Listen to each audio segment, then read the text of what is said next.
right, we're ready to get started. Yeah, I think so. Can you hear me? I can. I can hear you and see you. So, Normally I'm behind the scenes. right, for our listeners, this is the Subconscious Healers podcast, as in more than one.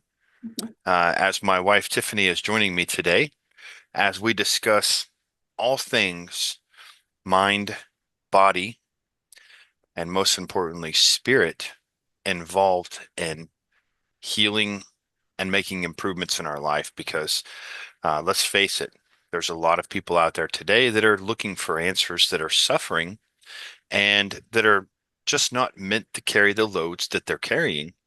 And there's been a lot of improvements in our university, our understanding. And I'm so thrilled to have my wife Tiffany here today because she is currently working on her PhD and studying spirituality and bringing a huge piece to our work that I would say gives a much better completion to the pie of what's necessary for uh, full around healing, improving our lives, and removing suffering. So I'm glad to have you here with me today, Tiffany. Well, I'm excited. I'm excited for our podcast moving forward. Um, it's kind of cool because most of the time I'm behind the scenes because we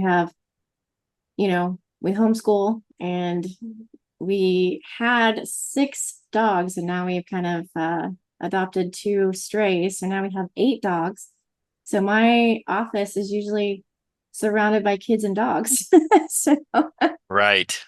And these two additional dogs were uh, at moments that you and I were both simultaneously together as a couple, surrendering. This has been Mhm. a big thing we've added to our lives. We've added to teaching people the best methods for doing that, showing them what it means, showing them that it's a real power, showing them that, yes, we have traumas that need to heal. Yes, we have to gain harmony with our emotions. Um, we need to make sure we're doing the right things, breaking unhealthy emotional bonds with past events like divorces, bankruptcies, other, bad relationships to people around us. Um, but also taking on that, uh, taking on the ever-going strengthening, reinforcing, relearning over and over and over task of surrendering to a greater mind, a divine mind. And you and I were both doing that at the same time. And suddenly we have a puppy show up on our front door. And normally, if we see dogs and around our vicinity, around our acreage, around uh, our home out here in the Ozarks and Northeast Oklahoma, they run from us, right? And Yep. these two, one of them showed up, and then a few hours later, another one showed up, and they are brothers, and they're probably less than 2 months old, and they've already kind of been accepted into the tribe, and we've done what we need to make them healthier, getting rid of their ticks and whatnot. And they're a wonderful addition. But exactly, you're always behind the scenes running the logistics of things. I can't even send an attached email as far as technology goes. So it's great to have you from behind in the sidelines here with me and sharing your valuable information on what you've been studying, the PhD you've been earning, and bringing this spiritual piece that I would say has been missing. It has been a missing component for anyone that's listened and followed us for a long time, followed our works. Yes, just like any growing system, we continue to learn, grow, and evolve. And you bring a significant spiritual component to this work, something very necessary. That's almost like a foundation.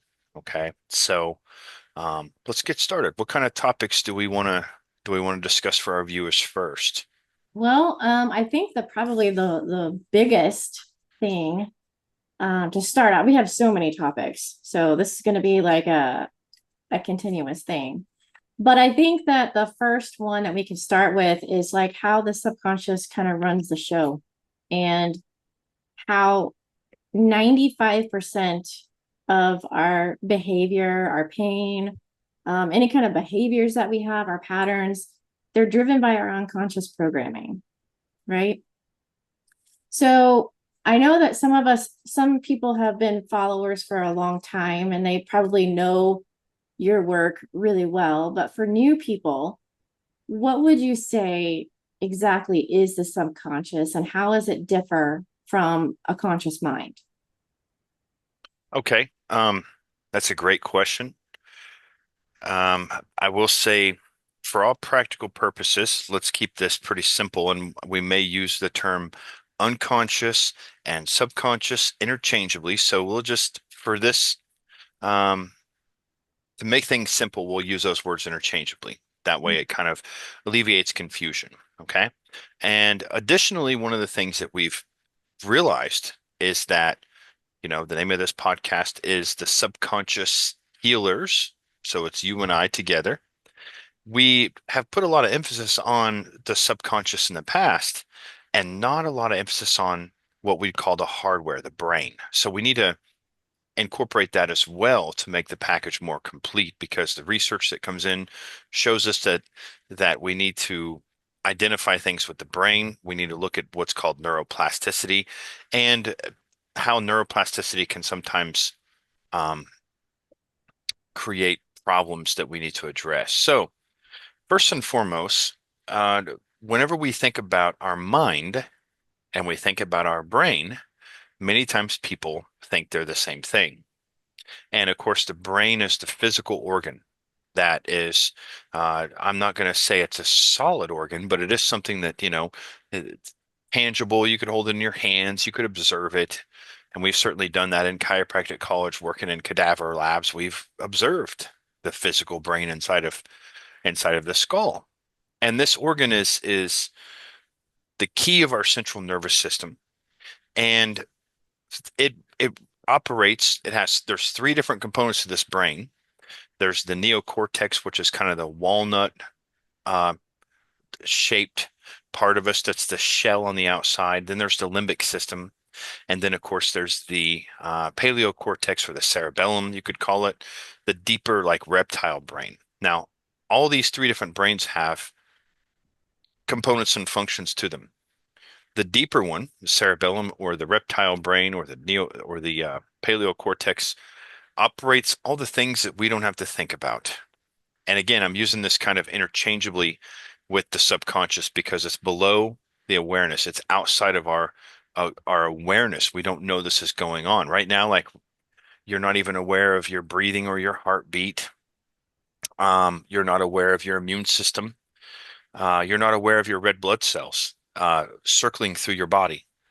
Do you know your red blood cell takes 60 seconds to go from the top of your head all the way down to the tip of your toe?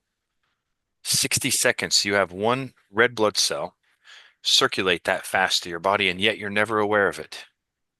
Natural killer cells, part of your immune system, can go even faster. If you stepped on like a thorn, or something pierced your skin and it had a potential foreign bacteria, these cells can work even faster than that, getting and responding to that like an ambulance, arriving somewhere where someone's injured. So the point is, all these things happening simultaneously without your awareness. And this is all controlled by the subconscious mind. So your brain controls, your deeper brain controls your breathing, your primal reflexes, uh, yawning, sneezing, keeping your body temperature a certain rate, keeping your blood sugar a certain rate, keeping your skeletal muscles erect, holding your head up as you're sitting here listening to this or driving a vehicle, whatever you may be doing. That's all done by your subconscious mind. And the conscious part is they say it's 5%. Mihaly Csikszentmihalyi said we are only aware of 0.006%. So whatever numbers you would like to observe, it's a very, very small amount. And so the subconscious is the part of us that's controlling everything around us, keeping us alive. Um, it's also the seat of our permanent memory. It's also the part of us that the foundation, and this is where our work really comes in, and this is where it gets a little more interesting. What I was describing just now is may be common for lay people, maybe not for people that have never heard of it before. But this is where it gets more interesting. Your subconscious is your permanent memory as well. Everything that's ever happened to you from the moment of conception until today has been recorded in your subconscious mind. Now, I mean, conception is times in the womb. Whatever happened to mom while you were developing in the womb has been imprinted and recorded in your subconscious mind, and believe it or not, will influence you today. So, around by the age of 5 years old, your subconscious mind has fully solidified what's called your self-image, or how you view your your personal place in the world, how you view yourself, how you view life, how you view relationships, how if life is threatening, if life is supporting, if love is welcoming and warmth being around someone, or if love is distance and criticism. You see, that definition varies for people depending on what happened to them between 0 to 5. And once that subconscious self-identity is formed by 5 years old, it's equivalent to a jigsaw puzzle being put together, all the pieces forming together, and you make a jigsaw puzzle piece. Now, imagine a puzzle, if you would, a jigsaw puzzle that's fully complete by 5 years old that has to do with how you view yourself, how you view relationships, love, money, uh, if life is threatening, if life is supporting you, what you deserve, what your place is. Now imagine that puzzle being complete and you trying to add more pieces to it. What would happen? Well, of course, it wouldn't fit. The pieces would just slide right off. They wouldn't fit. And that's what happens to us by around 5 years old.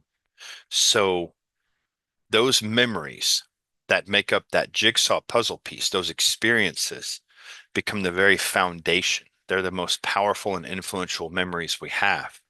And that's where it gets kind of interesting because if we, let's just say, we receive distance and criticism between the age of 0 to 5, and that's what we call love, later on as adults, we're going to seek out partners that give us that distance and criticism under the guise of love. So that's just one aspect of how the subconscious mind not only controls everything about us, keeping us alive, uh, controlling our heart rate, our blood sugar, but it also forms the foundation of our our long-term memories that become the apparatus, the lens, the measuring for how we view life and our roles that we play in life. And again, all of this is uh, all of this is happening without our awareness. All of this is happening without us even putting any kind of thought into it or control over it. So, does that give an explanation? Hopefully, it's not too confusing. I'm trying to make it simple. It can get much more confusing than that, but I want to make it as simple for our listeners as possible. Um, yeah, I think that works. Anything you'd like to add? What I would like to add when you talked about love, the definition that we've taught our daughter. Can you tell everyone what we think? Well, I mean, what we know is actually love, and you talked about how some people can associate that with criticism and judgment and maybe abandonment, but we've maybe instilled a lot into our daughter, and she could probably recite it, in front of all of our viewers many times. But go ahead and tell the definition of what love is. Right. This is a good question. I had a guest on the podcast um, just the other day, and he's a health coach doing a lot of good for people. Um, and he's bringing a lot of truth to the world. And he had this question for me about, well, um, what happens if I didn't have a rough childhood growing up, Gabe? What happens if there's people out there that didn't have any, and I'm going to put this in air quotes, childhood trauma that you talk about a lot. And I said, well, let me ask you a question. What would the ideal perfect childhood experience look like? Because are there people out there in the world that don't have so-called childhood trauma? Because whenever I say that word, some listeners that resonates with, others will say, well, I didn't have any of that. And that's a very important topic that needs to be addressed.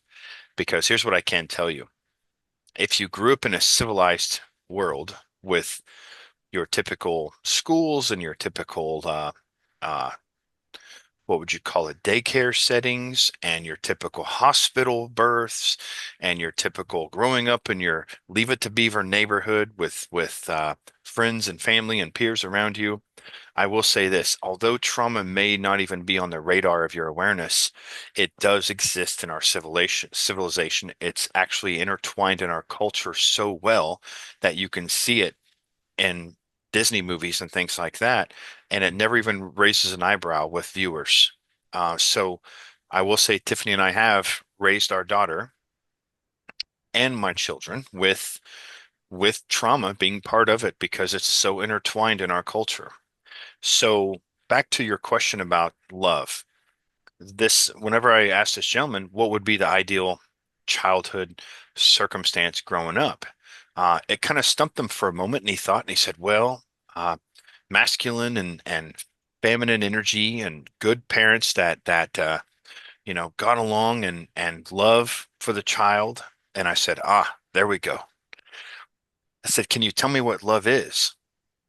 And that stumped him even more because at our university with our doctors, understanding what we do and helping people uh, get back to wholeness.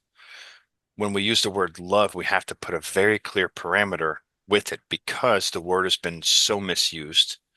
It's become hollow, and the word love doesn't have any kind of real feelings to it. Like if I say the word love, oh, it sounds kind of good. It's a worthy idea, but Mhm. that's about it. So the definition of love that we have defined very clearly, to use that word, is simply this. I welcome you in my presence. I'm filled with joy to have you in my presence. And I only see the best in you. I only see the best in you, period. So let's relate that to these two new additional puppies, Yeah. for example. Okay. We have two additional puppies to our family, 8 dogs total, and they're not used, they've never been inside before. They've never felt air conditioning until they um, have been inside of our home. And so naturally they make messes. Naturally they wake up in the night several times because their bladder's so small and they've not been accustomed to sleeping all night like our other dogs have. And they may do things that they shouldn't, like chew on your shoes, start digging in the backyard. We don't want them Mhm. digging out of the fence because one of the puppies showed up on our yard because it was actually in the process of getting chased by predators. We could hear the predators in the woods and the coyotes howling right nearby as this dog was terrified. This puppy ended up on our yard that way. And that's just where we live, nearly off the grid, surrounded by Ozark woods. And so we have these puppies in our house, getting accustomed to them. And whenever they make a mess, it's natural in all of us, even my own kids, to look at them and say, I only see the best in you. Um, I welcome you in this home. I welcome you in my arms. I welcome you in my presence. And I'm filled with joy to have you in my presence. Now, I'm comparing this to puppies, but this is what we should also do with our newborns, our infants, our toddlers, our children. Not say the word love, but give them these three parameters because whenever I say those, when I describe those things, I only see the best in you. I welcome you in my presence, and I'm filled with joy to have you in my presence. You can actually feel that. It's like it warms your heart up. And I even shared that with this gentleman that I had on my podcast because he has a 3-month old. And I said, instead of saying the word love to your newborn or your baby, have that kind of um, attitude, feel that way. Like, don't just say it, don't say words. Words are hollow. But if you can feel that way and generate those feelings within your body of only seeing the best in you, that means you only see the best in them. You don't see the dirty diapers, the waking up in the night, the screaming, the crying, the constant needing of attention. You don't see any of that. You only see the best in them, you know? And it takes a little effort because it's a foreign concept to this culture. Welcoming your presence and again, having joy within you to have them in your presence. They pick up on that. They feel that. Their mirror neurons, their proprioceptive nervous system, the part of you that detects if somebody's staring at you. We've had that sensation before. Um, that part of a newborn is so highly tuned that when you have this kind of approach, it really stimulates the kind of brain development, the kind of neurological development, the the kind of self-image that evolves into a well-rounded adult who doesn't have anxiety, that can step up whenever things get challenging, that can do those kind of things. We don't see a lot of that in our society today, and there's many reasons. We blame the food, we blame this, we blame the toxins, and I'm not going to dismiss those things, but a lot of it has to do with we have highly stressed out parents that are not giving their newborns and their children the kind of attention they need for developing the nervous system that is necessary for handling life and handling the situations that they're going to come across. So that's what we want And to. that's not because they're doing it on purpose. It's honestly because they themselves were never given that. So they don't know how to provide it. You and I both had to work on that. Right. I Another, didn't come from trauma, right? The physical form like you did. Um, but growing up, there was trauma, simply because in the society that we're growing up in and what is normalized, we're not given that full attention from our parents that we needed during that time. We're shipped off 8 hours a day to school, sit in line, stand in line, get in a straight line, don't wiggle, don't say anything, be quiet, shut up, don't question things. So that also programs you into putting your own needs buried deep down. So I just want right, to say that, it's not something that they're doing on purpose. It's something that we honestly have to start working on as a society. right. And you're right. It's not done on purpose. It's passed down generationally. And Mhm. here's what it really, here's how it gets passed down generationally. I'll just keep it simple. When a baby like these newborn babies or these puppies, mammals themselves are very emotional. Okay. Babies, humans are very emotional creatures. And when a newborn is born, they have certain biological necessities. And one of those is to express all the ranges of emotion, every single one, from anger to sadness to joy to laughing to curiosity, every single emotion you could possibly think of. We are designed to express the wide range of emotions. And what happens in generational trauma is that if your parents or your grandparents or your great grandparents and so on and so forth were not allowed to express certain emotions. They were not, and we hear this common saying, "Good little girls don't get angry." Good boys don't get, good little boys tough it up. Good little boys don't They don't cry. show they don't cry, right? They don't do this, they don't do that. Or the real common one, children are meant to be seen and not heard. That means, be quiet. Don't express that. Don't say what you need to say. Um, and we can always see this in people whenever we tell them all emotions are precious and they kind of wince a little bit or they kind of get a little uncomfortable ping in their body. That is a clear hallmark that their brain has learned, their subconscious mind has learned that certain emotions are dangerous. I'm not allowed to express those. So, how's this start? Because we are programmed to express a wide range of emotions, we are only as newborns and toddlers and children, going to be able to express ourselves in a way where our parents allow it, and have uh, they themselves with their own limitations have been able to express. So what that means is if you have a parent who was told, you know, God doesn't like angry children. Okay. You're not allowed to cry. You're not allowed to do this. Stop that crying, or I'll give you something to cry about. And you're told that over and over. The subconscious mind and the developing brain at that moment between those conception and five, hearing that, learning that, um, learns that those emotions are now dangerous because the parent will only accept me if I don't express those of certain emotions. And to a child, being accepted by a parent is life or death. We don't typically think of that as adults. We don't think that's a big deal. To a child, that's everything. Like these puppies look at us like everything because we saved them. We saved them from being outside. We gave them air conditioning, right? Children are even more in tune with that. And if we don't allow them to express certain emotions, their brain learns early on that those emotions are dangerous.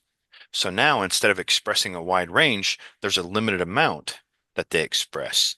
And as they start to get older, um, anything that happens in life that could warrant those emotions being used, actually your brain to protect you from actually even knowing those emotions there, experiencing those so-called air quote dangerous emotions, your body will actually start to create symptoms to make you distracted and honed in on the physical part so you don't even acknowledge the emotional part. And those symptoms can start to get worse, worse and worse over time.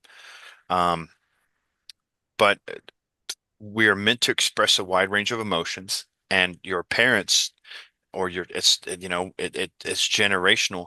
When they weren't allowed to express, let's just say this, for example, anger.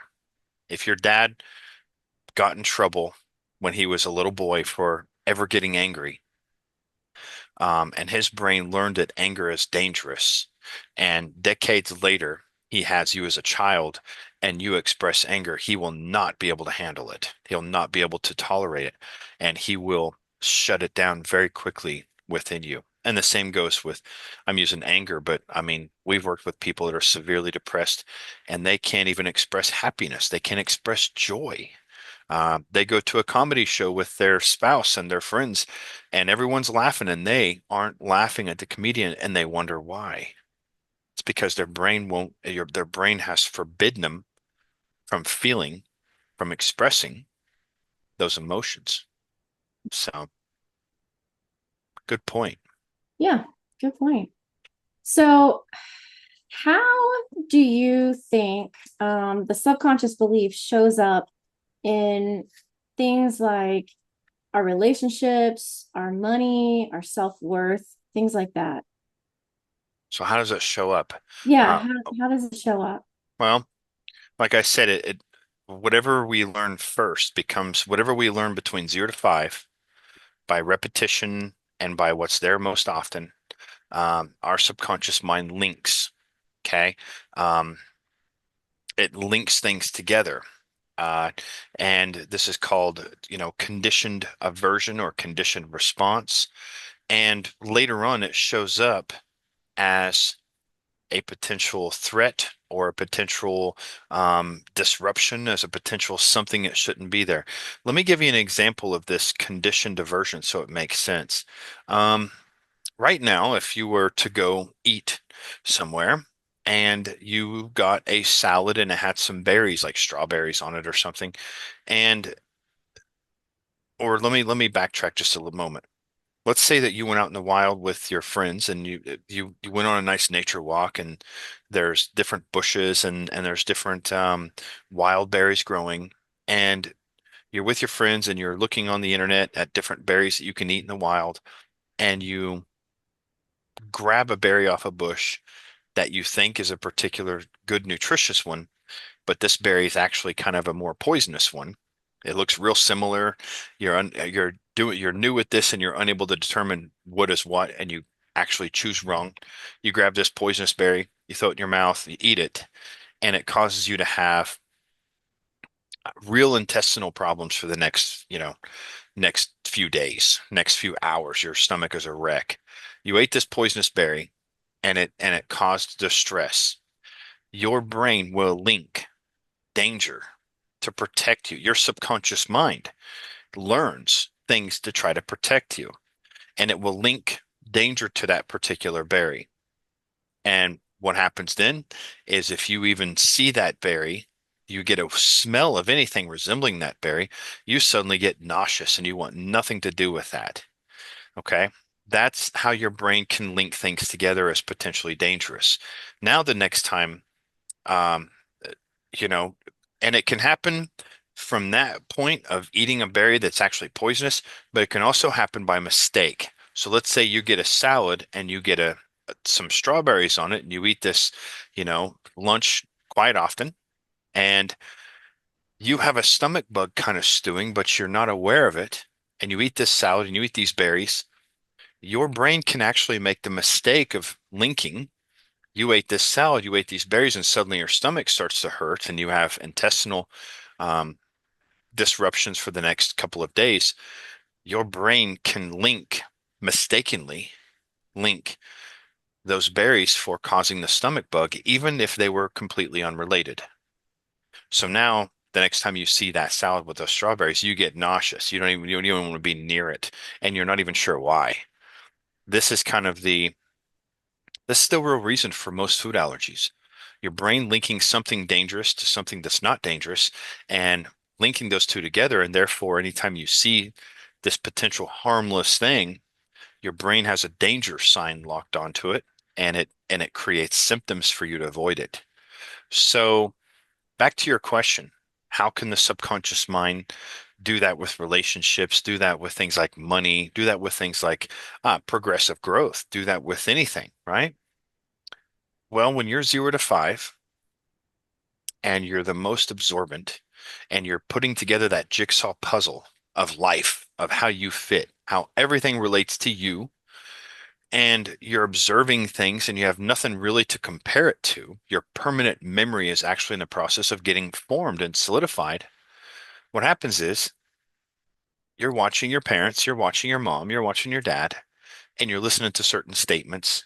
And this may happen between 0 to 5, but it also can kind of continue on. Your brain can your brain can link things through conditioned aversion throughout your entire life, not just 0 to 5. That's when it's most powerful, but it can happen anytime. So let's say you're 12 years old and you want something. Your peers have this particular type of those pump up shoes, with the little basketball that we pump up back in the, 90s. They were kind of big, and you want those shoes, and your mom says, "Look at the price of those. Do you think money grows on trees? Blah blah blah, all these different things.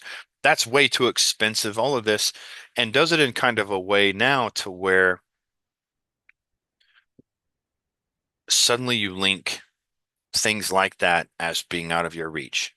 You link your brain unintentionally makes the mistake of linking money as something that is very limited. Money is something that maybe you don't deserve. You don't deserve to have those shoes. Some parents can unintentionally give the impression to that to their kids. No, they may not mean to. They don't know what they're doing, but they can say things like that. What do you think I am? Made of money? Blah, blah, blah. And the kids feel kind of threatened, and their brain links threat to money. And as a result, decades later, these children grow into adults that subconsciously feel like they don't deserve. And so therefore they're going to work at the low end job and they're going to stay there. And if somebody ever shows them, hey, you could actually create your life. You could actually create abundance in your life. You could actually improve, you know, your circumstances. You could improve yourself. You could do all this and you could actually get that dream house you want. You could buy that fishing boat you want. You could actually go on that vacation you want. Their first response, because their brain has linked those together, is, yeah, not me. No, that's dangerous. And it'll show up as something like, nah, I can't do that. I can't do that. And the underlying translation of that is, I don't deserve it. That's threatening. Um, Anything related to abundance or something like expensive shoes is just not in my cards. And they have no idea it relates back to things that they learned earlier that their parents unintentionally, not trying to harm them, didn't do it on purpose, taught them. And how do we know that's true? How do we know that what I'm describing here isn't speculation? Because the parents that understand that abundance is their birthright, the parents that have improved themselves, have made themselves more valuable on the marketplace, not more valuable as a human, more valuable in the marketplace, are doing things or solving problems. They have the higher paying job, whether it's doctor or whether it's entrepreneur, when they're solving problems and doing things, and they're making really good money. And they have children say, "Hey, can I have these shoes?" And the parents say, "You can always have anything you want. You deserve the best." You know, now what does that child's brain link to?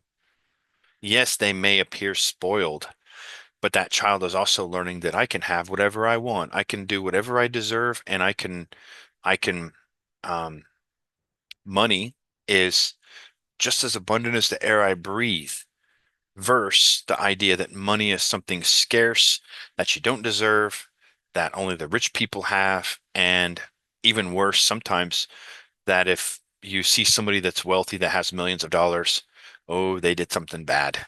They are taken from someone else. They rip somebody else off. That's oftentimes what I heard growing up. And whenever you decide you want to earn millions of dollars, your brain goes, wrong, because that means you're a certain type of person. That means you're a crook. That means you're a thief or robbing or taking something from someone, which is all really nonsense when you look at the way the universe is designed and what the universe is made of. So, So what would you say? I mean, you brought up a good point there where there's two different worlds where, I'm not made of money, and one where you deserve everything that you want, and to not really spoil the child. I think that there is an appropriate way on both sides to be able to respond to the child wanting something. For instance, saying something like, "You deserve what you're wanting and the goals that you want in life, but you also have to show the universe the actions towards that, and also surrendering towards maybe those shoes. If they're a couple $100 and the parents don't have the money at that time, instead of you know limiting them, thinking that they're not worth that, showing them how they could earn it, um, or obtain those shoes in the most appropriate way. Does that make sense? Like, for instance, if the parents don't have the extra $200, let's figure out how we can get those shoes for you. I'm not going to get it right now, but let's work our way towards that, you know, instilling in them that, you know, action, surrendering, and it'll all come together at the most appropriate time. how would you respond to that? I want to hear you first because this is some Basically, that's what I would say. okay. Sometimes Aria will say, "I want this toy," and I'll say, "Well, did you do the things that you were supposed to do this week towards that? Did you do your homework? Did you pick up after the dogs? Did you do your chores?" And if their answer is yes, okay, fantastic. Let's go ahead and get that. If she didn't, then I say, "Well, there's some homework that didn't get done. So let's work towards that. And that will be the goal prize of what you were supposed to do, your responsibilities." Okay. So teaching her to that for anything she wants, there always has to be some kind of action in order to get it. So it's not like an automatic thing. Because we talk about surrender, but we need to take aligned action as well. We need to take things that are, and children, although they've got really good intuition, what we need to do as parents is we need to fan that intuition. Let them figure out what they can do to contribute, but it's something they love to do rather than something they're just told to do, right? And I guess, chores are one of those things where they need to kind of learn to take responsibility for certain things so they're not just, lazy and just Given it not, to. yeah, I not, don't have and to be like a handout because, right. Not given, not a given, not a handout or just given to them. Um, this is going to, for this, instance, Arya manifested Gus, our other stray dog. right. She prayed for a dog, and God delivered, right? So that's how she put the action in towards I want a dog, God, this is what I want, and God delivered it to her doorstep. She manifested this other puppy, the tan one, Duke. Duke. Sorry. Because she said she wanted Duke, who's a tan dog with blue Yes, eyes and and brown white snout, paws. and what? And white paws. Yeah, and white paws with black claws. Yeah, Yeah, she so was she saying all these things she manifested wanted, and that. then the Mhm. characteristics of that dog shows up. So kids can know how to do that. Um, this is going to be a foreign concept for whenever you described it for both situations. For the parents that are more struggling, the ones that money hasn't come easy, that life doesn't seem to be working for them, it seems to be working against them. They're the ones that are constantly struggling to make ends meet, working hard. It's life is beating them up and beating them down. It would be a very foreign concept to tell their kids this, but I would encourage them to learn and put their kids on a better track than perhaps they were by saying this. You can have anything you want, okay? If you can become a person that can happen to, and Mhm. that means you work on yourself. That means you learn to work, not just out there working hard, but on chores and jobs and all that, but you learn to work on yourself, making yourself more valuable, and then you can have whatever you want. Because let's face it, do they make cars that are worth millions of dollars? Do Sure. they make homes worth millions of dollars? Absolutely. Now, those people that buy those cars and those homes and those boats and those yachts and all that, are those people better No. than the people that are struggling? Are they better? Are they better workers? Are they better? Do they have some kind of intellectual gift that maybe the guy working at the tire store down the road does not have? Absolutely not. The difference is one person decided that they were going to work on themselves. That means they're going to work on valuing themselves more. They're going to work on bringing more um, value to the marketplace in some way. Now, I've met a millionaire who sold ice to gas stations, okay? So it doesn't matter what it is, but it wasn't the ice he sold to gas stations, it was the value he held of himself. And that's what parents should install in their kids, the value that they have inside of them. And it works by saying, hey, I only see the best in you. Uh, I welcome you in my presence. I'm filled with joy to having my presence because that gives the child an identity that the world is not something that's going to beat them up and hold them down and all these other things. For the people that grow up in homes where the parents are well off and wealthy, this comes naturally to them. Right. This comes natural for them to feel valuable. This comes natural for them to feel like they can, they can, they do deserve things. They do deserve this. They do deserve that.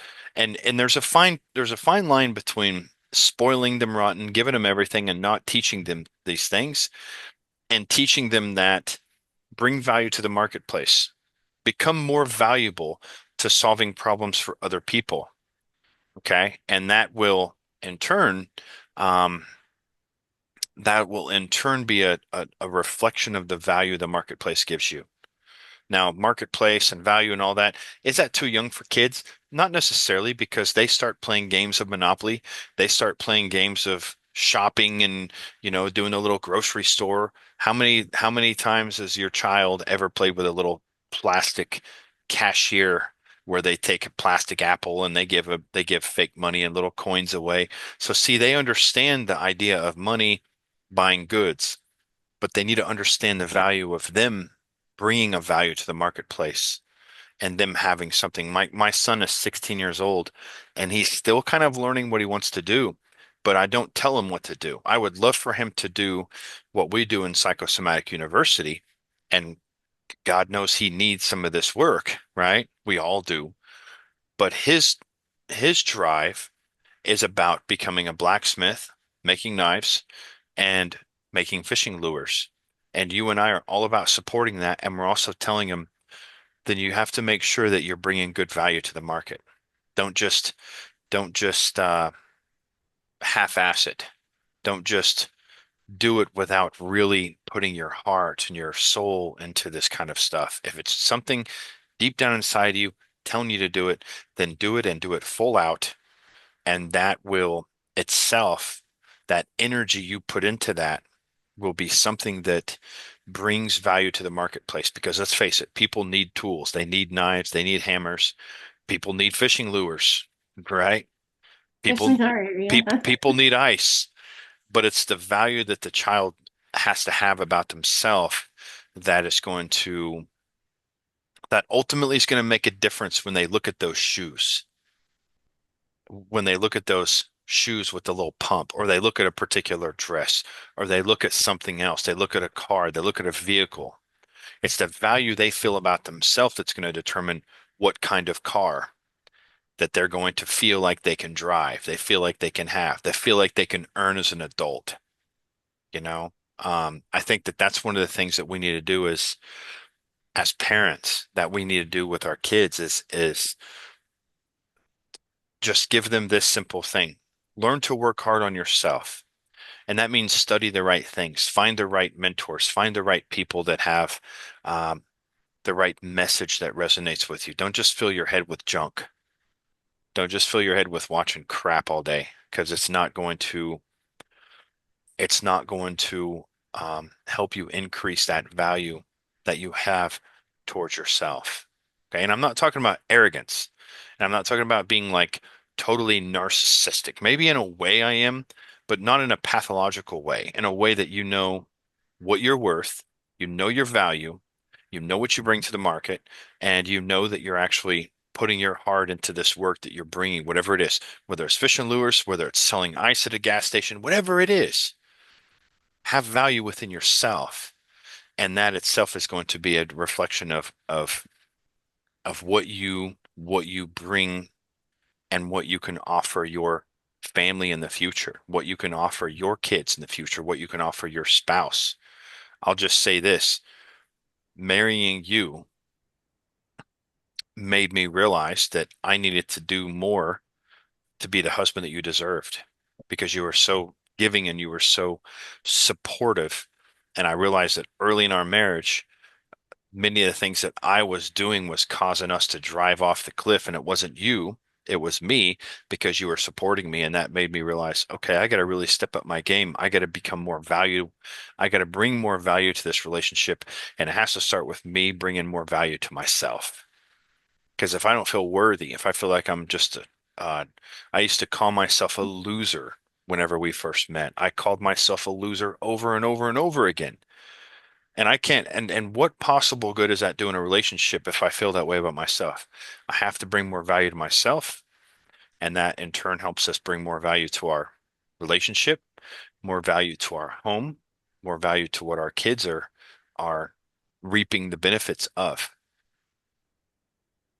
So, along those lines, what is one subconscious belief that you had to rewrite in your own life, and how did it change everything? All of these we've talked about, first off, every one of these from not being worthy uh to money being kind of a labeled as an enemy or something like a nuisance, and if the family I grew up with were when you'd hear them they were so disgusted with money. They wanted it, but they were disgusted with it. Oh, it's never enough of it, blah, blah, blah, blah, blah. So I had to unlearn a lot of that stuff. And here's how it started. It started with me finding the right mentors, people that knew what they were doing, had health, happiness, and wealth. And here's the thing.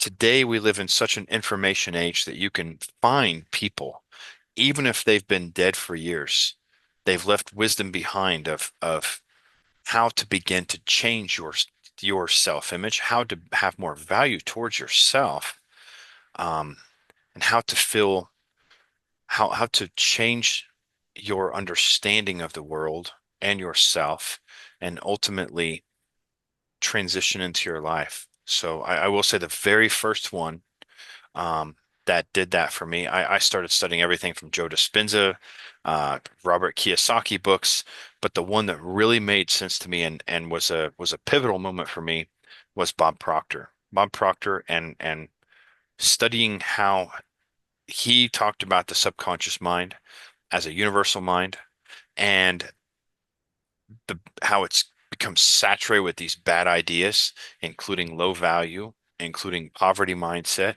including pain, addictions, all these other things, and how you can actually slowly start to change that.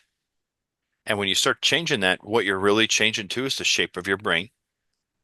You're changing those things about yourself. And it's going to be, like anything else, a constant practice. It's going to be a practice. It's not something you do once or twice and it's done. It's going to be something that, just like learning any other skill, you're going to learn to basically unlearn all the stuff that you learned before. And the reward is um, absolutely incredible. And when you start to, as we're talking about spiritual stuff as well, surrendering, you mentioned, we have to realize this too. If we're if we're attempting to do these things and change these things, and we just keep hitting our head against the wall and things aren't changing the way we want. The challenges just keep coming. The blows just keep coming out of nowhere. We have to realize we're carrying more than we should. We are trying to carry a load that we are not meant to handle ourselves. So, along with the reconditioning yourself into becoming the person that you want to be, bringing more value to yourself, you also want to do it with faith. You want to realize that there is a divine hand that's really there, that is absolutely there, um, that has great power, creative intelligence, that's more than willing to take this load off of you. It's more eager to do it than you are to give it to it. Put it that way. It's more eager to take this heaviness, this load, this burden that you're carrying. It's more eager to take that from you than you are to hand it over to it. Now, that's the most important thing you may hear in this podcast today.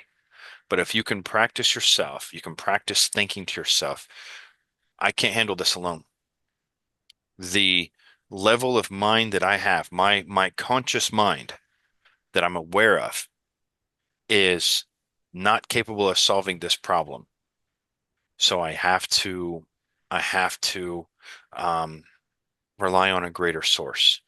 And that means, and Earl Nightingale had a great definition of success.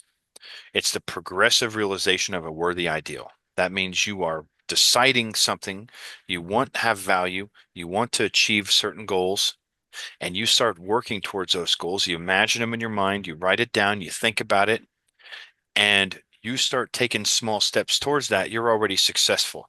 You're not successful when it's yours and you're living it. You're successful when you say, you know what, I'm doing that no matter what.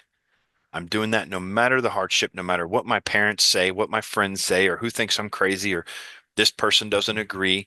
I'm doing that no matter what. And you start working towards that.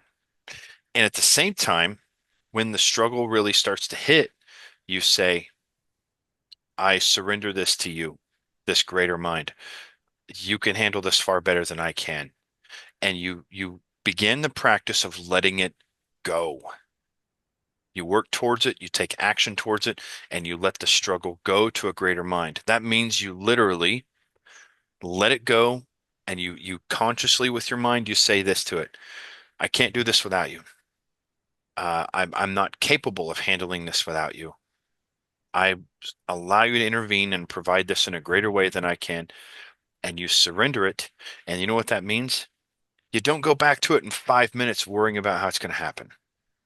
Man, that is a tough thing to do, and that is one of the that's the great journey of being a human. And many of people say that. Many people claim those things. Many people put a lot of emphasis on deities, traditional religious deities, and that's okay. But they will put that on them and then they struggle themselves. They worry about everything. They worry about this, they worry about that. And what they're not realizing is that creative divine intelligence, that hand that's willing to do whatever for you, it backs away. It stops helping you the minute you try to take over, and the minute you try to become doubtful, anxious, try to figure things out on your own, it lets go. And so it's a constant practice of saying, I can't do this without you. I surrender this to you. And then when you practice that enough, the Bible says those who lean on the Lord go into a state of rest, right? You lean into the divine, you let the greater hand, the greater intelligence, the creative. This is one way I like to say it for people, and it makes sense. We have a local mind, which is our conscious mind, local mind, and it tries to figure things out. It's loud. It's like the toddler of the house, demands the most attention, thinks it knows everything going on, tries to figure everything out, and it's very good at convincing us that this is the problem. We know the problem, and therefore we know the solution. But that's the local mind. Practice surrendering to the non-local mind, which is the one mind, which is not going to speak to you in terms of um, a voice in your head. Not always, but it's going to, when you start to surrender, that non-local mind will guide you through sensations and emotions. You'll start to feel aligned with that purpose, the purpose that it has for you. And it will start to guide you in ways that you'll know through little nudges. You'll know, should I do, oh, there's something about this just doesn't feel right. Okay. And allow that to guide you that way. And because that divine hand has a far better plan for you than you could ever come up with on your own. It's just a matter of you taking the time to start to establish a relationship with it. So if someone is listening and realizing that they've been driven by programming that they didn't choose, what's the first thing that you would tell them to do next? I would say this, when I talk about surrendering and I talk about letting this divine hand, uh, take the burden of your life, it's not a difficult thing to do. This is my experience. This is what I've read about. This is what all spiritual people describe. It's not an easy thing to do. And I'll say this, it's almost impossible to do if you've had a lot of traumas, if you've had a lot of ill programming within that subconscious mind. I might say surrender to that greater mind, and some of you might even go, oh, yeah, right. Well, here's the thing. That shows that you have a lot of work to do. If this is something you choose to do, because here's the news. That divine mind is perfectly happy with you living a life of misery. It will allow you to do that, but it also will take the burden and reorganize things that are just right for you if you can learn to allow it. And that learning to allow it means um, healing the childhood traumas. Okay. Realizing that your brain has operated a certain way for a while and it's created neural tracks, neural pathways to where it's very easy for you to think certain disempowering beliefs. I don't deserve that. I'm not lovable. I'm not good enough. And your brain has those things on speed dial. So just it doesn't all it takes is a spark for that to go off in your body and your mind and your vibrational signature. And those things need to be addressed. They need to be untangled. They need to be um, cleared out in order for you to start having this ability to surrender. Because here's the thing, that divine mind is always there for you. You have a spark within you of that divine. But depending on your load of trauma and your load of what you learn between 0 to 5 is going to almost determine how bright it is. Because you could have had a huge load of very traumatized parents, addicted parents, parents that uh, made you feel you weren't worth it, neglect, abuse, perhaps, parents that did not give you the appropriate. See, we all are born with this need for being loved, which means only seeing the best, joy, having joy for having my presence, right? And your parents could have loved you, but just because they loved you does not mean they met that parameter for what was required. That's a big one. Okay. That means that good things were supposed to happen to you for the proper development of this person that can surrender, and those good things never happened. So, um, in order for you to be able to fully surrender to that, you have to learn to clear out your suppressed, hidden, influential traumas, which is otherwise known as shit. You have to learn to clear your shit. Once you can do that, that inner spark in you starts to become brighter and brighter and brighter, and um, it's much easier for you to have a clear, strengthening ability to surrender to this greater mind. You have it Yeah, right now. There's just so much stuff in the way that it's difficult to. right. Is there anything else that you would like to add for today? I can't think of anything right now. This was a good intro for us. I do want to kind of start to, for any listeners that are viewing this, we are going to start going into some heavier, deeper things that um, you and I have been learning, developing over the last, 6 to 8 months on that are much different than the things we've done before. Let me Yeah. just say this. Here's the last thing I'll kind of finish with. We put a lot of emphasis on the subconscious mind, and we talk about the subconscious mind as it's like the key to everything, even our website is the subconscioushhealer.com. And many people give the credit to the subconscious as everything. And I was one of these people. And what I realized is that the subconscious mind, we'll call it the software, the set of instructions that controls the hardware, the brain and the body, how it functions. And when I described that in the beginning of this podcast, what I've learned is addressing the subconscious mind isn't quite enough. We have to address the brain too. We have to realize that with all these patterns that we described today, money and not deserving and all these other things, our brain has actually created nerve tracks, neuroplasticity. What I call it is neuroplasticity gone wrong, the dark side of neuroplasticity.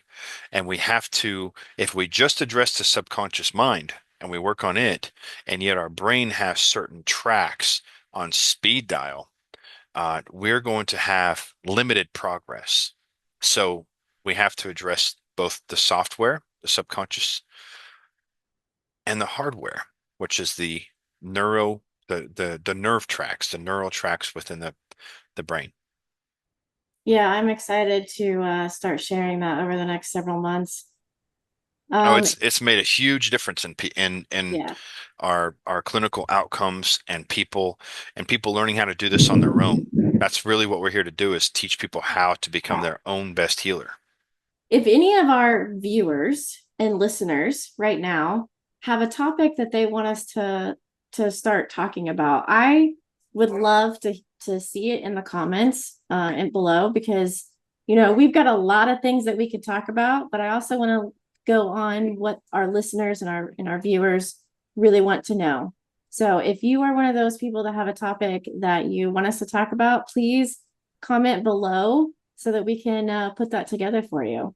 And don't forget to like, share, and subscribe to our channel so that you can always be alerted when we start putting these out. We're going to put these out every single week, and I don't want you to miss an episode. Awesome. And I'm looking forward to going deeper into this.